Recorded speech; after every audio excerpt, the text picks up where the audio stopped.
Avy hatrany moa dia nidina ijery fotony ny fomba fiasan'ilay bus mobile ny Maristops Madagasikara ny tompona andraikitra Amerikanina mandalo eto Madagasikara iny amin'izao fotoana izao. Anisan'ny tetikasa novatsian'ny USAID vola tokoa moa izay tontolon'ny fanabeazanaizana sahanin'ny MSM izay eto Madagasikara.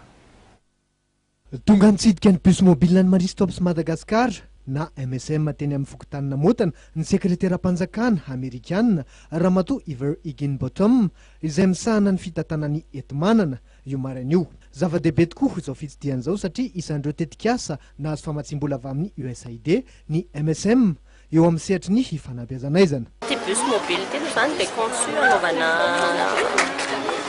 amezana service de planification familiale fotsiny ho an'ny olona tena sahirana, ny olona hoe tsy afaka zany tsy manam-potoana firy andehanana hamonjy centre de santé. Nandrindray moa zareo tsy manam-potoana fa tena tsy te hamonjy any mihitsy satria matahotra sy vao ilikilika rehefa tonga any dia izay ny antony nanaovana an'ity bus ty. Dia service de planification familiale moa zany tena omenao.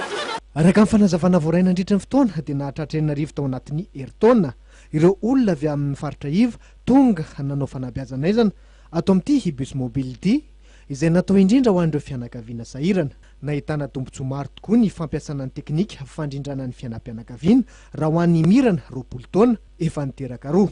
Tokony hampiasa lizy azy zany raha tena maro. Mbola tsy nanao fa zao vao anao mihitsy resy lahatra anao lizy. Nitafa sy nidinika tamin'ireo vehivavy mpampiasa ny fandrindrana ny fianam-pianakaviana ny sekretera-panjakana Amerikanina Ramatoa Iver Higginbottom. Tena liana fa tena ilaina amin'ilay ohatra anazy zao dia tena ilaiko satria ny anazy fa efatra ny zanaka dia ilaiko mihitsy ty zavatra. Nitsidika tokantrano sahirana iray ihany koa ity sekretera-panjakana Amerikanina ity mba hijerena akaiky ny zava-misy eny amin'ny faritra iva.